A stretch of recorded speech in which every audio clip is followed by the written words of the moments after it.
Depois de falar no verso 19, Judas, capítulo 1, depois de falar dos sensuais que não têm o Espírito, ele mostra a diferença dos que têm o Espírito, eles não andam pelos sentidos. Em Judas 20, a Bíblia diz, mas vocês, meus amados, edificando-se na fé santíssima que vocês têm, orando no Espírito Santo. Entregar-se à oração do Espírito.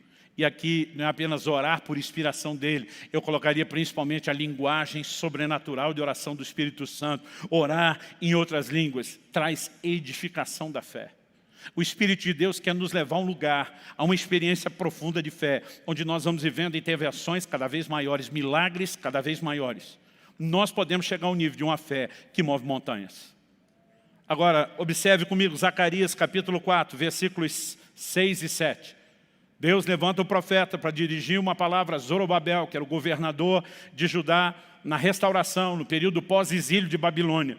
E ele diz o seguinte, o texto diz o seguinte, ele prosseguiu e me disse, essa é a palavra do Senhor a Zorobabel, não por força, nem por poder, mas pelo meu Espírito, diz o Senhor dos Exércitos.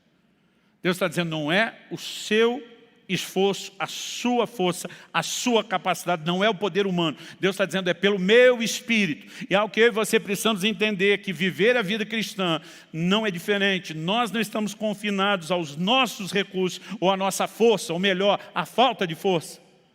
Deus está dizendo, é pelo meu Espírito. E depois de afirmar isso, o Senhor continua e diz, quem é você, ó grande monte? Diante de Zorobabel, você será uma planície. Zorobabel era um instrumento de Deus como líder para mover o povo na direção da reconstrução, não só da cidade, mas do templo. Havia muitos empecilhos. E agora Deus levanta o profeta para dizer, quem é você, grande monte, montanha que se instalou na frente do meu servo?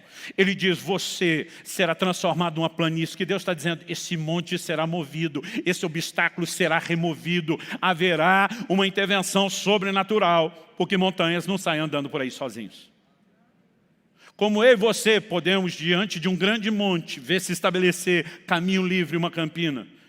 Não por força, não por poder, por violência, diz outra tradução antiga, mas pelo meu Espírito. O Espírito Santo é chamado de o Espírito da fé. Aliás, eu citei 2 Coríntios 5:7, quando comecei, dizendo que Paulo diz, visto que andamos por fé e não por vista. Mas um pouquinho antes, o contexto. 2 Coríntios 4:13, ele diz, visto que temos o mesmo espírito de fé. Depois de falar, temos o mesmo espírito de fé no 13, no 16 ele diz, não desanimamos. No 18 ele diz, não atentando nós nas coisas que se veem, mas sim nas que não se veem. Porque as que se veem são temporais, as que não se veem são eternas. É isso que o espírito da fé, o Espírito Santo vai fazer comigo e com você. Ele tem a capacidade de tirar os nossos olhos das circunstâncias, nos fazer enxergar a materialização da promessa. Uma vida no Espírito será uma vida de fé. Não seremos governados apenas pela inclinação da carne ao pecado, mas não seremos governados pelos sentidos, nem pelas circunstâncias. Nós somos um povo que carrega desde a salvação a marca do sobrenatural e que pode trazer as manifestações do céu por onde passamos.